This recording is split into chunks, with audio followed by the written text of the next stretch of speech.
കടബാധ്യതയുള്ള ആളുകളൊക്കെ കടങ്ങൾ വീട്ടാൻ അഷ്റഫുൽ ഖൽഖ് സ്വല്ലല്ലാഹു അലൈഹി വസല്ലം തങ്ങൾ പറഞ്ഞ മാർഗങ്ങൾ സ്വീകരിക്കണം.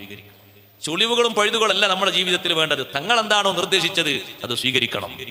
ജുമുഅ നിസ്കാരത്തിന് പോലും പോകാൻ പറ്റാത്ത രീതിയിൽ കടക്കാരൻ തടഞ്ഞു വെച്ചൊരു സ്വഹാബിയാണ് ബഹുമാനപ്പെട്ട സയ്യിദുനാ മുആദ് ബിൻ ജബൽ റളിയല്ലാഹു അൻഹു. ഒരു വെള്ളിയാഴ്ച നിസ്കാരത്തിന് മുആദ് റളിയല്ലാഹു അൻഹു കാണുന്നില്ല. നിസ്കാരം കഴിഞ്ഞിട്ട് നബി സല്ലല്ലാഹു അലൈഹി വസല്ലം വീട്ടിലേക്ക് പോയി. മുആദ് റളിയല്ലാഹു അൻഹു അത്രയും ബന്ധമുള്ള സ്വഹാബിയല്ലേ. ഇന്ന് വെള്ളിയാഴ്ച അല്ലേ, നിങ്ങൾ നിസ്കാരത്തിന് കണ്ടില്ലല്ലോ എന്ന് പറഞ്ഞു. ഞാനിവിടുന്ന് മാറ്റി ഒരുങ്ങി പുറപ്പെട്ട് ഇറങ്ങിയതാ നബിയെ. പക്ഷെ ഒരു യഹൂദിക്ക് കുറച്ച് പൈസ കൊടുക്കാണ്ടായിരുന്നു, കുറച്ച് സ്വർണം കൊടുക്കാണ്ടായിരുന്നു. അത് കൊടുക്കാൻ കഴിയാത്തതുകൊണ്ട് അയാൾ എന്നെ തടഞ്ഞു വെച്ചു, എന്നെ വിട്ടില്ല. ജുമക്ക് വരാൻ എന്നെ വിട്ടില്ല, എന്നെ പിടിച്ചു വെച്ചു.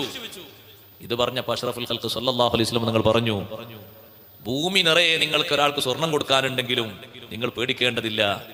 സൂറത്ത് ആലി ഇമ്രാനിലെ 26, 27 ആയത്തുകൾ ഓതിക്കൊടുത്തിട്ട് തങ്ങളത് ചൊല്ലാൻ പറഞ്ഞു എല്ലാ ദിവസവും.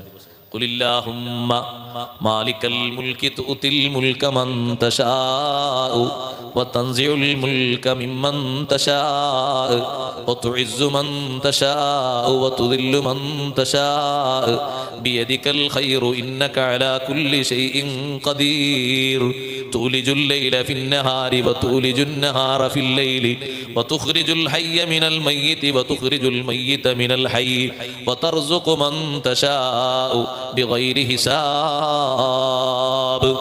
ഈ ആയത്തുകൾ എല്ലാ ദിവസവും ഓതാൻ വേണ്ടി മുആദ് റളിയല്ലാഹു അൻഹുവിനോട് നിർദ്ദേശം കൊടുക്കുന്നു സയ്യിദുനാ റസൂലുള്ളാഹി സ്വല്ലല്ലാഹു അലൈഹി വസല്ലം. മുആദ് റളിയല്ലാഹു അൻഹുവിനോട് ദുആർക്കാൻ പറയുന്നു. ആയത്തുകൾ ഓതിയിട്ട് ദുആർക്കുക. അല്ലാഹുമ്മ ഖ്ലി അന്ന ദൈൻ, അല്ലാഹുമ്മ അഗ്നിനി മിനൽ ഫഖർ, കടം നീ വീട്ടി തരണം, ദാരിദ്ര്യത്തിൽ നിന്ന് മോചനം തരണം, നല്ല ഇസ്സത്ത് തരണം എൻ്റെ ജീവിതത്തിൽ, ദില്ലത്തിലാക്കരുത് എന്ന ദുആകളൊക്കെ അറബിയിൽ നബി സല്ലല്ലാഹു അലൈഹി വസല്ലം പഠിപ്പിച്ചു കൊടുക്കുകയാണ്. അങ്ങനെ ദുആർന്ന് അത് അനുഭവിക്കേണ്ട ആളുകളാണ് നമ്മൾ. അല്ലാഹു തആല തൗഫീഖ് നൽകുമാറാകട്ടെ.